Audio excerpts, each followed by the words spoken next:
નમસ્કાર, આપ જોઈ રહ્યા છો નેશન પ્લસ ન્યૂઝ. હું છું હિરલ આપની સાથે. વડોદરા શહેરના વિકાસ કાર્યો અને વહીવટી કામગીરીને વેગ આપવા માટે મ્યુનિસિપલ કમિશનર અરુણ મહેશ બાબુની અધ્યક્ષતામાં એક મહત્વપૂર્ણ રિવ્યુ બેઠક યોજાઈ હતી.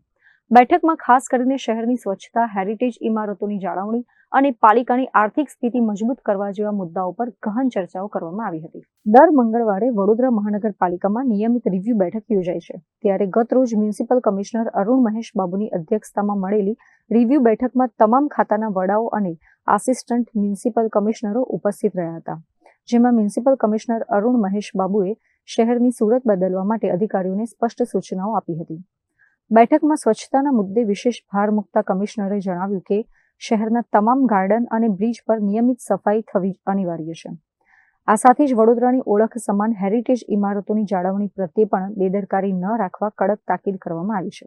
વિકાસ કાર્યોની સમીક્ષા કરતા કમિશનરે રોડ અને ગટરના ચાલી રહેલા પ્રોજેક્ટનો રિપોર્ટ માંગ્યો હતો અને કામગીરીમાં ગુણવત્તા જળવાય તે જોવા આદેશ આપ્યા હતા.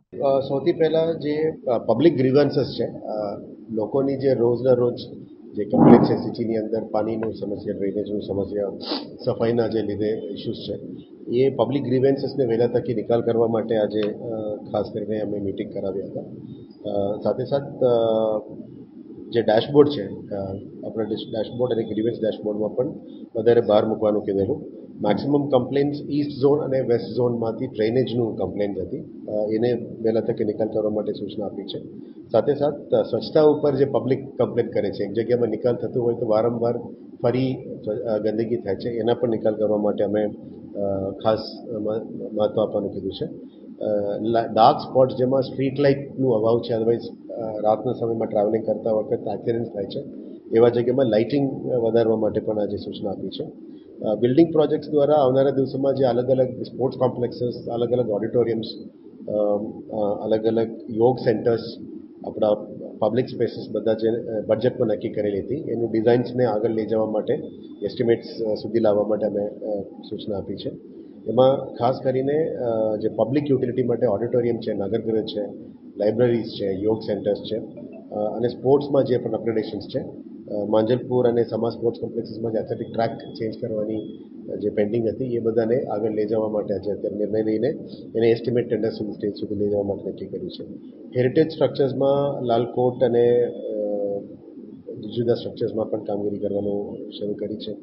હેરિટેજ સ્ક્વેર બનાવવા માટે પણ પ્લાન શરૂ કરી દેવામાં આવી છે. જે સુરસાગર આરતી અને હેરિટેજ સ્ક્વેર બનાવવાની જાહેરાત થઈ એમાં પણ કામ આગળ લઈ જવા માટે અમે નક્કી કરી રહ્યા છે. અત્યારે આપ જાણો છો કે દરેક ઝોનમાં વન ડે વન રોડની ઝુંબેશ અમે શરૂ કરીને આગળ વધી રહ્યા છે. આનાથી સાફ સફાઈ ઉપર ખાસ ધ્યાન મૂકવામાં આવ્યું છે. ખાસ કરીને સાઉથ ઝોનમાં 69 ક્લોઝ ટુ 70 રોડ્સ અત્યારે સફાઈ ઝુંબેશ પૂરું કર્યું છે. વેસ્ટ ઝોનમાં 35 રોડ્સ કર્યા છે, ઈસ્ટ ઝોનમાં 19 રોડ કર્યા છે અને નોર્થ ઝોનમાં 16 રોડ્સ કર્યા છે.